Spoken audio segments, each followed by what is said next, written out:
Good afternoon, everybody. If somebody could say hello so I can check I am live, that would be great. And I'm going to be on today with Claire Casson from the Zita West Clinic. And we're going to be talking about nutrition. I've got lots and lots of questions that we will answer. But we're also going to be talking about seasonal foods and what you can eat now for fertility, which will be great. So just wait for Claire to join me any minute now, hopefully, and we'll get going. It's an absolute beautiful day here where I am. I hope it is the same for you, and it does feel like spring, so it's very appropriate to be talking about seasonal foods. Let's just see if Claire is coming on now. I'm sure she's going to come on any minute. Here we are, requested to join.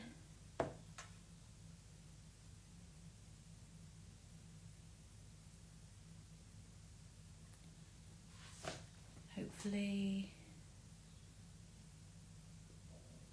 Oh, here we are, great.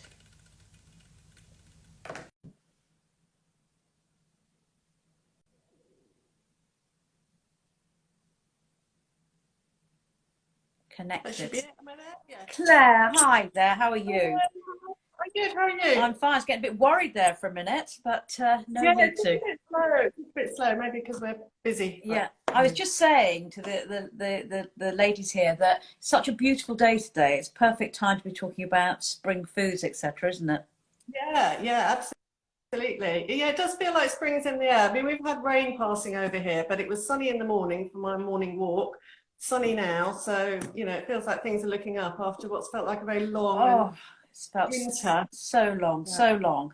So lots and lots of questions. I'm going to go through some of the questions first, and then I know you kindly picked out some foods, haven't you? And the vitamins and minerals they contain, which is good. So thank you for that.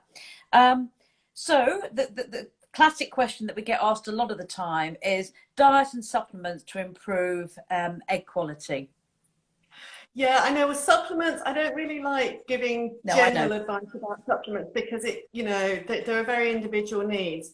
But I mean, I'm a big fan of variety. I always say this when I come on. I mean, I am going to be talking about specific foods, and you might argue that some of them are superfoods, but actually to get the most nutrition in your diet overall, lots and lots of variety, lots of color. If you're sitting down to sort of beige looking meals, that's not a good sign. And especially this time of year, there's lots of opportunity to introduce loads of color. So that all signals the presence of antioxidants as well. Different colors mean different antioxidants, and that's one of the best things that you can really try to maximize in your diet to support. It's interesting though, isn't it? I had a DM question on Instagram, and one lady had read my book, Eat Yourself Pregnant, and she said, I don't believe that you can get 7 or 8 different vegetables and fruit in a day.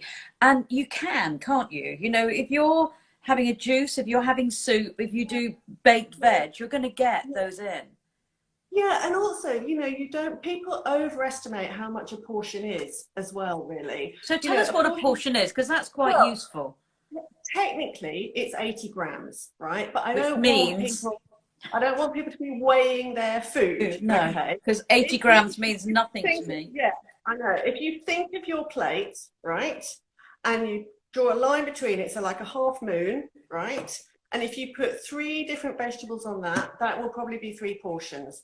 So it's like 1, medium-sized carrot cut into batons. I don't know, maybe about 10 green beans, 2 broccoli florets, something like that. It's not great piles of it.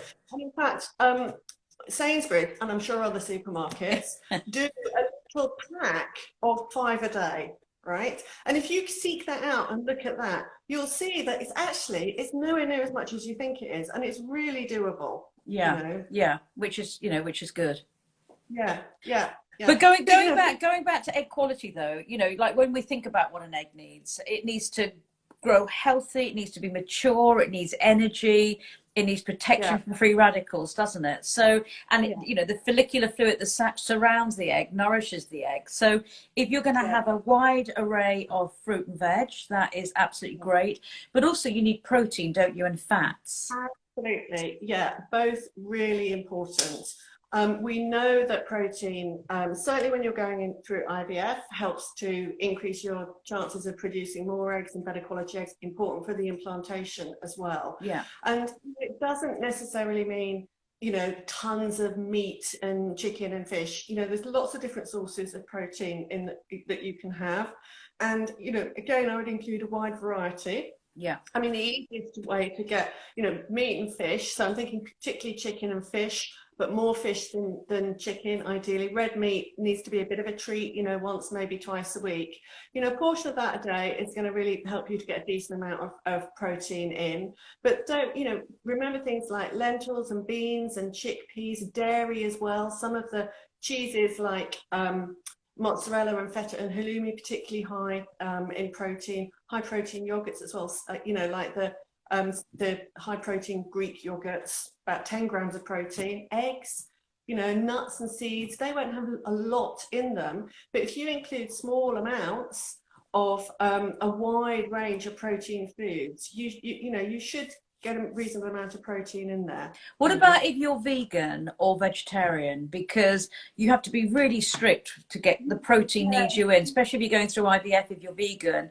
And a lot of people now are swapping to sort of more of a plant-based diet, aren't they? Yeah, you do. I mean, if you need to be really on it if you're vegetarian, and particularly if you're vegan, you know. So you know, you do really need to focus on getting protein in at every meal. And although a very wide range of foods contain a small amount of protein, you know, you'll read stuff online that says that leafy greens are high in protein, and they're just not. All right. You know, they do contain protein, but they are not high in protein. And even something like quinoa, as grain type things go, it's relatively high in protein, but to get a large amount of protein in a meal, you need a massive great pile of it. Okay, so, you know, read the packets and labels. You know, there's a nutrition breakdown on there, and it will tell you how much protein there is in a cooked portion of something. So you can add that up. I mean, the standard recommendation for protein for women is, I suppose it would be about 50 grams a day. When people are going through IVF, we like them to prepare by getting about 70 grams a day. And then actually during that stimulation phase, we like to ramp that up, you know, to 100. And at that stage, you probably are looking at using a protein powder. But I don't encourage using protein powders for your regular normal protein intake, because you're getting the protein but you're not getting all the other nutrients that come along with it. So Claire, just to you know, like for me, 50 grams or 70 grams of protein doesn't mean anything. So what would somebody going through IVF need to eat for breakfast, lunch and okay, so if at breakfast, if you had a couple of eggs, that's going to be about 12 grams of protein, okay? And if you had that on a piece of whole wheat toast, you might, or, you know, you get a little bit more protein in there, 3 grams maybe. So that's 15 grams of protein, all right? If at lunchtime you had, say some mozzarella and avocado and tomato salad, okay? You would probably get about 15 grams of protein in that as well. You know, if you had a piece of fish, that would have, you know, standard size portion of fish is going to have about 25 grams of protein in it. So with chicken or something like that. If you had something like a bean salad, all right, you'd want to be generous with it. So drain off a whole can of mixed beans, you know, and then put some tomatoes and some olives and some greens in there, you know, and nuts and seeds to make like a vegan kind of salad. That's going to give you about 20 grams of protein overall. Fantastic. So, you know, it is doable. It is doable. And a portion of quinoa, reasonably generous, is probably about 15 grams of protein. Because we're not keen, Claire, I know I'm not, and I know that you and Isabel feel the same, in terms of like snacking in between, because you're going to get spikes, aren't you, of insulin.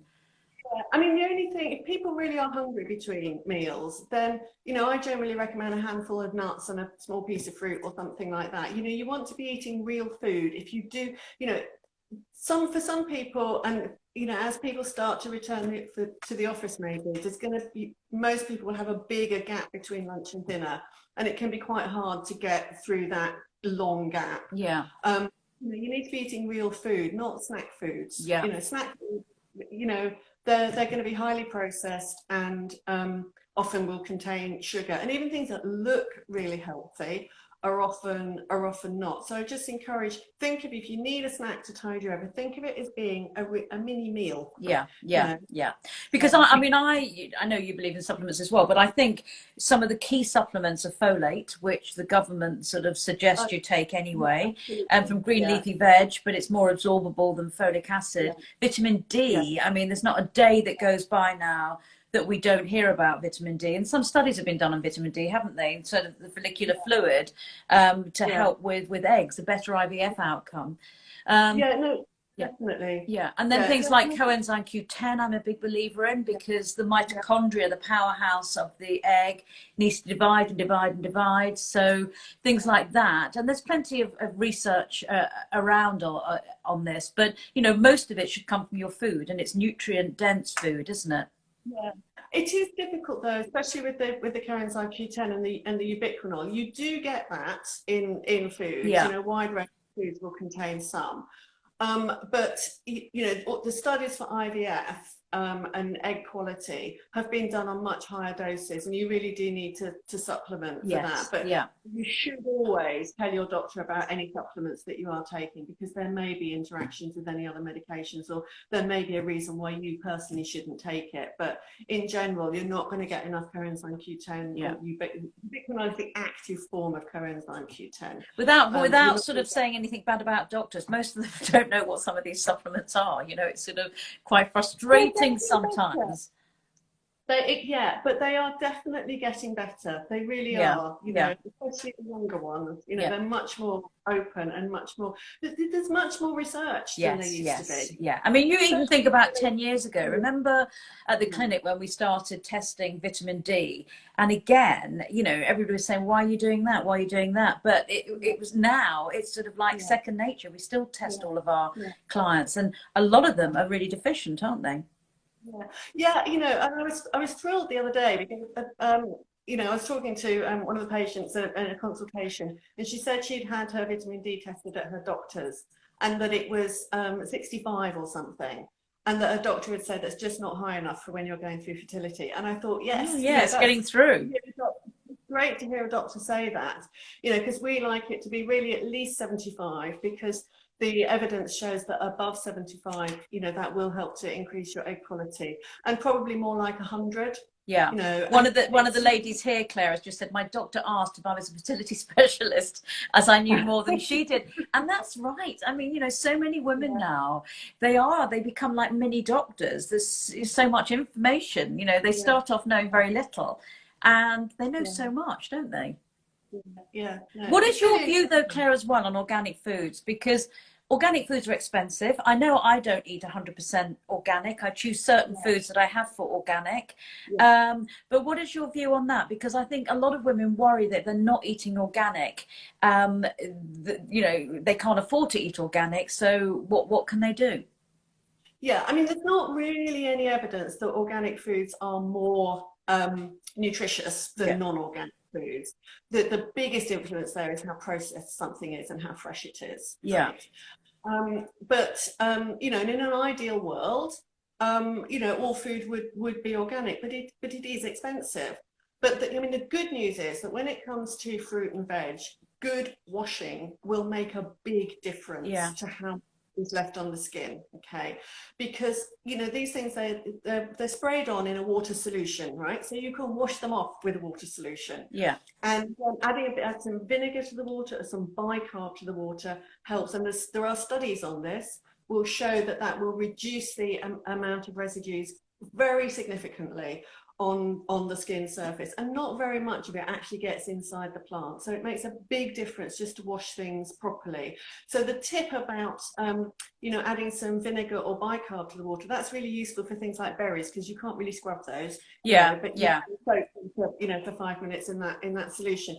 And then I would say about, you know, animal produce, so you know, meat and chicken and so on. there's the concerns in this country are, you know, in America, they can pump their meat full of steroids, and their, you know, their production processes are just not as highly regulated, and their food standards just aren't as high as they are in Europe and in the UK still. So, you know, you will read things online that actually you don't need to worry about if you're in the UK or if you're in Europe. So in particular, this thing about steroids in the meat. I mean, I would still try and have less of it and better quality. Yeah, I always, like, for me, you know, when I eat meat or chicken, it's, you know, it's really good. You know, I will sort of always seek out the best. And so one lady's just asking, which are the best supplements for improving, but I can't see what she is saying. Claire, could you also touch about supplements like PQQ and NMN? So, you know, a lot of these things, they are, can you say what they are? Yeah, okay. You know, I can't remember what they stand for. I think PQQ is something like phylochloroquine or something like that. I can't, honestly, I can't remember.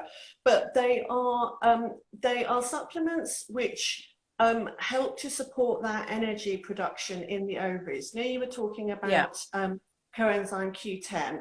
So, you know, I would tend to recommend supplements like that for women who have diminished ovarian reserve. And when, you know, people are about, or, you know, they've had previous IVF cycles and they're not, you know, you're not getting many eggs, I will tend to, you know, that's really what their use is. Okay. Right, so going on to more questions, what should I be eating in the lead up to IVF, and how many weeks before should I do this? Okay, well, I would say definitely at least 3 months in advance, because, you know, that whole cycle of eggs moving up, you know, from deep in the ovaries and maturing and then popping out at the surface, that whole process takes about 3 months. So you really want to be providing the best possible environment for them to mature in over that whole 3-month period. And you know, the easiest thing to remember, which is what, you know, what I tend to say to people is the only thing you remember is to try and make half your plate brightly coloured, non-starchy vegetables and salads. Make a quarter of your plate protein and make a quarter of your plate slow release carbs. Okay. And try and have that model as much as you can for all 3 meals. Right. Lots of variety, lots of colour, no caffeine, no alcohol.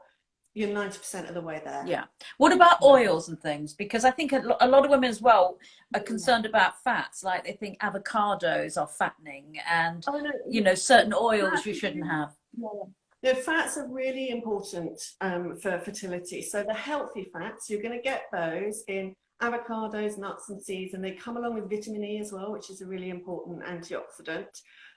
So, you know, you do need to remember that avocados are quite calorific, right? I don't encourage people to count calories, but you still got to kind of bear in mind. So you don't want to be having a massive great avocado every day, but unless you're trying to put on weight, in which case it can be really effective. But, you know, maybe a couple of avocados across the week. That would be fine. Handful of nuts and seeds daily, and for men as well in particular, there's good evidence that a handful of nuts and seeds daily, right, is that will help to improve sperm quality even in men who haven't any problems with their sperm quality. So that's really good tip. And then you need the omega-3s as well, which you get from the oily fish, but like salmon, trout, mackerel, sardines, okay, not too much mercury. But, you know, you can only really have a couple of portions of oily fish a week, because it is this balance between the benefit of the omega-3 oils and the presence of toxins. Okay, if you're having a couple of portions a week, the body can keep up with the detoxification, but you don't want to be having much more than that. So we do generally recommend for anybody who's not allergic to fish and not vegan to have a fish oil supplement, not cod liver oil, but, you know, omega-3, fish oil. And you know, if you're vegan, you can buy algae. There's a sort of algae based. You can buy algae based omega. Don't get flaxseed oil. It does have omega-3, but it's not the right form of omega-3. But the algae based vegan omega-3 supplements have the right kind of omega-3 in them. You want to be looking for EPA and DHA. Yeah, no, that's great. So a couple of questions here, Claire. What are your views on decaffeinated products? Well, decaffeinated teas and coffees are much better than they used to be. The flavour is there. And a lot of people worry about using toxic solvents for decaffeination, but generally that they don't use those anymore. Coffee now really is decaffeinated using water, and that's partly why it tastes so much better than it used to do, really. Yeah. Because it doesn't strip out the flavour compounds. So, but it doesn't completely remove the caffeine. So, it's not a license to drink gallons of it. And again, in this kind of obsession with variety that I have, I kind of think if you're having a variety of different kinds of drinks in the day, you're not going to get too much of anything. So, maybe, a couple of decaffeinated coffees, but a couple of different kinds of herbal teas or fruit teas. In addition to that, lots of water. I mean, your main fluid should be water. Yeah, and it's been hard in the winter. I have to force myself to drink water because I just water is a bit more interesting. Yeah, I find a bit more kind of refreshing. So just swapping to fizzy water can make a difference. Yeah, fizzy water with squeeze of lemon in it or something like that, or just a little slice of lemon and lime makes it just. But also, Claire, somebody's asked about decaf and somebody's asking about sugar. You've got to have a little bit of what you fancy, don't you? You've got to build in treats. And I think for women going through this, they think they have to stop everything. And then they feel guilty if they have that cake or a bit of sugar or whatever. And you've got to make life bearable, haven't you? Yeah, absolutely. And I'm absolutely all for, dark chocolate is, a little strip of dark chocolate every day in the evening. There's nothing wrong with that at all. It doesn't have an awful lot of sugar in it. Yeah. And it's got loads of antioxidants and it's good for your gut bacteria. And if you don't like the dark, you can buy kind of 50-50 semi-dark. So it's kind of half sweet, half dark. Yeah. And even if you want a piece of cake or a donut or something, doing that once or twice a week, like you said, you've got to have a treat. Yeah, you have, or else life becomes really, really miserable, doesn't it? Some people are not that bothered, and that's fine. But for women who enjoy those things, it's what you do most of the time that makes the difference. Yeah. Your IVF is not going to fail if you have a croissant. Yeah. No, absolutely. No, I agree.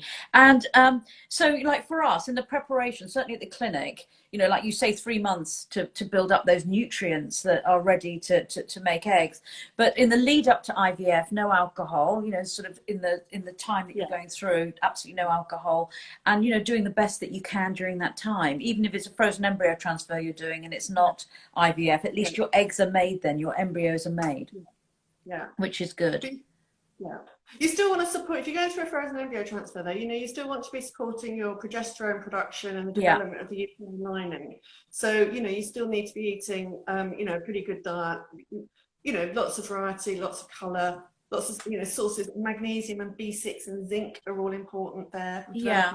But it's interesting, Claire, as well, because, I know for us, fertility isn't just about what happens in the fallopian tubes or doing IVF. It's looking at the whole psyche, your mindset. If you're stressed, you're going to be depleting the body of vital nutrients that are needed to make eggs. Again, look at gut health now. There's so much about the microbiome. So many of the women we see have got irritable bowel syndrome, constipation, diarrhea. One of the foods that I was thinking about that's, coming into season now is that lovely pink rhubarb that's starting to come into the shops. And I was looking at that and I was thinking, what's that got in it? Wouldn't it be nice if that's got some healthy things in it?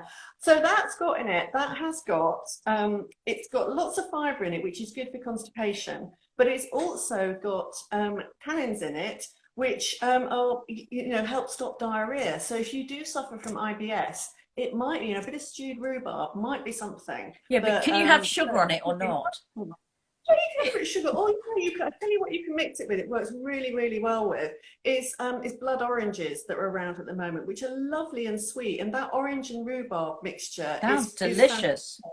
Yeah, it's really good because those blood oranges are lovely and sweet. Okay. And you've got the pinkness as well in both of them. Contains lycopene.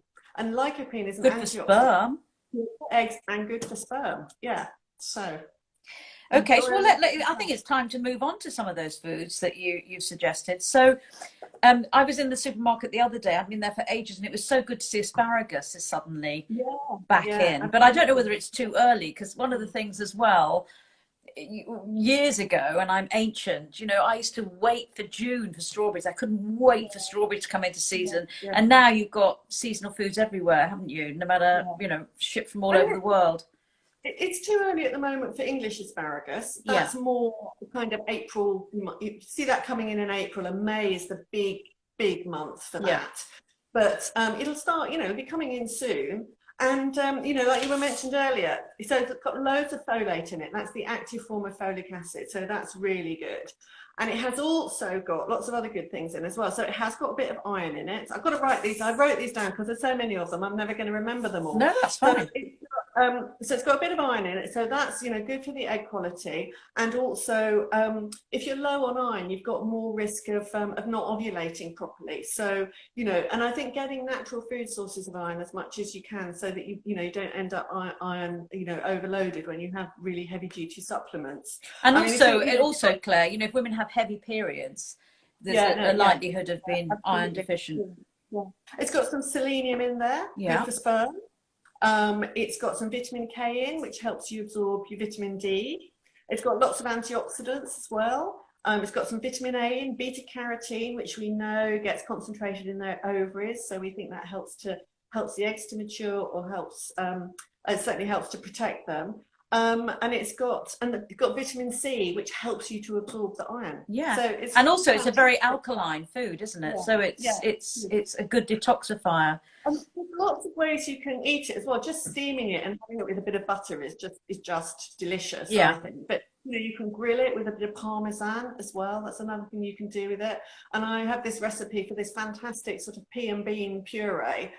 So like fresh broad beans and peas, and you kind of, you know, cook those, puree them up, chop up some asparagus, mix that in, lots of herbs chopped up, loads of parmesan in there. You're making me hungry. It's delicious. It's really delicious. No, it sounds fantastic. And the next one you've got here is watercress.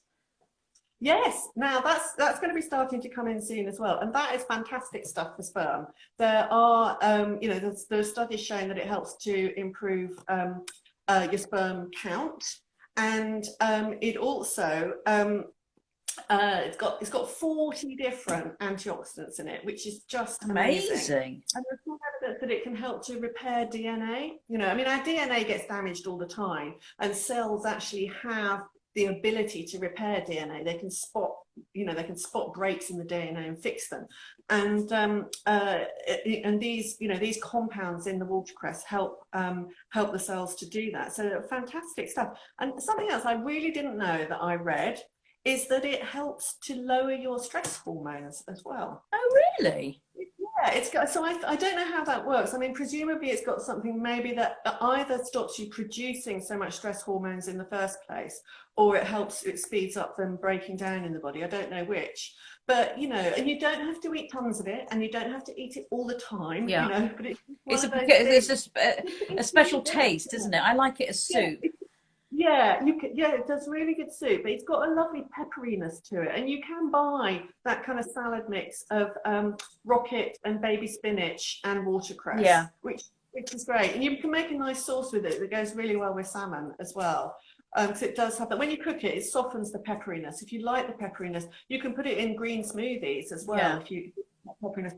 And you know, the other thing about those, that's a really good thing to do if you're a person who has a smoothie after exercise, because that's when you can get intense exercise. Actually increases the risk of some of that DNA damage. So having, you know, you could do a smoothie afterwards with, you know, a bit of spinach, some watercress, a bit of cucumber, maybe, you know, some green apple, bit of lime juice and lime zest. Makes a really nice smoothie. So that, you know, a good thing after exercise smoothie. Fantastic. It's a nice way to have it as well. Okay, you've mentioned here carotene, so that is sort of like root vegetables, carrot, squash, swede. Yeah, I mean, those are sort of starting to disappear. Wane, yeah. Yeah, so this is where, we can start looking to, to summer sources of those things. And I think the interesting thing is that we forget also that green things contain these carotenoid compounds as Because it's well. orange and yellow foods, isn't it? Exactly, yeah. So, and then we've got things like, peppers will start to come in as well. I mean, you won't get English peppers until very late into the season. But they will start coming in from there'll be more in season, the ones that are coming in, if you see what I mean. Yeah, and beta carotene is important for the thyroid, isn't it? And the ovaries, and Yeah, for yeah, male health as well. yeah, yeah. No, it's very, it's a really important antioxidant, and it's used to make vitamin A. So, which works, which helps to protect your cells. So, so very important. But you're starting, in the kind of spring and summer season, you are looking more to sort of bright leafy things for your sources of beta carotene, rather than those kind of winter root vegetables that are starting to disappear. You get summer squashes though, Yeah. that are a really good source as well. So, It's interesting. I did a post yesterday on pineapples because there's so many women ask about pineapples, and it's because of the bromelain. So what other foods is bromelain in? I mean, there's nothing wrong with pineapple, but it's quite high sugar, isn't it? Yeah, it is. You know what? I don't know off the top of my head, because people always talk about we talk about pineapple. I mean, the interesting thing about pineapple is, there's not really that much evidence that it makes a difference. I mean, a lot of people really swear by it. Yeah. And I would just But it's become the fertility symbol, hasn't it? Yeah, it has. And I would certainly say, if you like it, do include it. Include it alongside other things as well. And as you say, it is very sugary. So think of that as being kind of like a dessert fruit. Yes. Is it rather? And that's the same as any fruit from a hot country, isn't it? Papaya and various things like that. Yeah. Have those tropical fruits as dessert, basically. That's a good idea. So spring greens. Yes. So spring greens, so you kind of, your winter cabbages are disappearing and spring greens starting to come in. So these so they've got folate as well, but they also have, I have to practice saying this, sulforaphane. Okay. And indoles. So these things are really important compounds that help your liver to detoxify used up hormones, basically. So they're great things to include when you're going through IVF and you're being pumped through of all those, pumped full of all those hormones. But just in general, just in your own natural, monthly cycles. It's really good to support your liver function, to help with that estrogen metabolism in particular. So they're a great source of that. And they're anti-inflammatory as well. It's also got quite a lot of manganese in, and that's one that we don't talk about very often, but that plays an important role in helping to ensure regular ovulation. So, so as I say, it's not one we mention very often, but it's really important. And another one as well, so quercetin, which is a great antioxidant, anti-inflammatory antioxidant. A bit of iron, vitamin C as well. So, spring greens, lovely things, I think. So what about, what about matcha? Is this okay to drink instead of coffee? Well, this is a tricky one, right? Because, of course, it is a form of green tea. It's got loads of antioxidants in it. It does tend to have more, it's still got caffeine in, though. Yeah. And the amount of caffeine it has compared to coffee, for example, will vary depending on the kind of coffee you're comparing it to and depending on how strong you're making your matcha tea. Okay. It is generally lower in caffeine, but it's still... it contains the same amount of caffeine as a sort of relatively weak cup of coffee, I suppose. So, you can get it decaffeinated. You'd have to seek it out to get it decaffeinated. It's quite easy to get ordinary green tea decaffeinated. The other sort of perspective on it is that it's very high in something called L-theanine, and that promotes relaxed brain waves. But it also helps to slow down the rate at which caffeine is absorbed. So, you know, you might argue it's relatively low in caffeine, and that caffeine is absorbed more slowly, so it's not kind of Yeah, not on spiking, the high scale. you know. But I still, you know, I still generally recommend it if you can to go completely caffeine free, because there's lots of other antioxidants, you know. The other thing about matcha tea as well, it contains more of a compound that that inhibits the conversion of folic acid into folate. So if you are only taking folic acid supplements and not folate, then it makes it harder for your body to actually convert that folic acid into folate. And it's folate that you need. You don't need folic acid, you need folate. So that's another factor to consider, really. Okay. And then the final question here, what are your thoughts on the bean protocol diet? Have you ever heard of that? I don't know the bean protocol. No, I don't. We need to be educated in that. And the final question I've got here, there's one on here. Should you supplement beta carotene? Beta carotene is in a lot of products, you know, isn't it? Well, it's, I mean, compared to, we don't recommend that you supplement vitamin A in the retinol form. Yeah. But supplementing it in the beta carotene form is fine. As long you don't want a high dose though, because there's some evidence that a high dose will increase the risk of lung cancer in ex-smokers. Yeah. Okay. So you don't want to be supplementing a lot of it. But if you're going to supplement, if you want to support your vitamin A, I mean, obviously, you know, food first, but beta carotene is a safe way in, you know, as long as you're not going high dose, to support your vitamin A levels. You know, your body converts beta carotene into vitamin A as and when it needs it, basically. Fantastic. Another question here, final question. Can I take turmeric capsules before and during IVF? You can do, and turmeric is very antioxidant. Yeah, it's an anti-inflammatory as well, isn't it? Yeah, it's fantastic anti-inflammatory, but you really must stop taking them before you have your embryo transfer, because there is some evidence that high dose turmeric supplements, and basically any turmeric supplement is going to be high dose relative to what you'd be eating in food, right? There's some evidence that that can increase the risk of miscarriage. So, and if you're trying naturally, I generally recommend that people then just take the supplement in the first half of their cycle. Yeah. So that you know, so that if they're, you know, if they might be pregnant, they're not taking it. So, yeah. And this is high dose turmeric supplements. Yeah.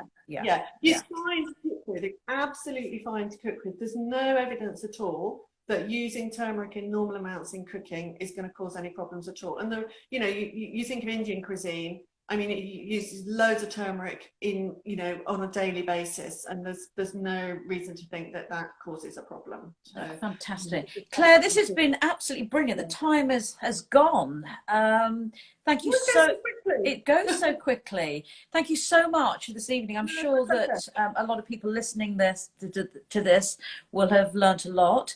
And if any of you want to see Claire for a consultation, if you dial 0808 196 4060, and you can make an appointment with her. Thank you all for listening, and thank you so much, Claire. And this will be going on Zita West Clinic, IGTV, and mine as well. But it's always a pleasure, Claire. Fantastic. Thank you so much. See you soon. Okay, bye everybody.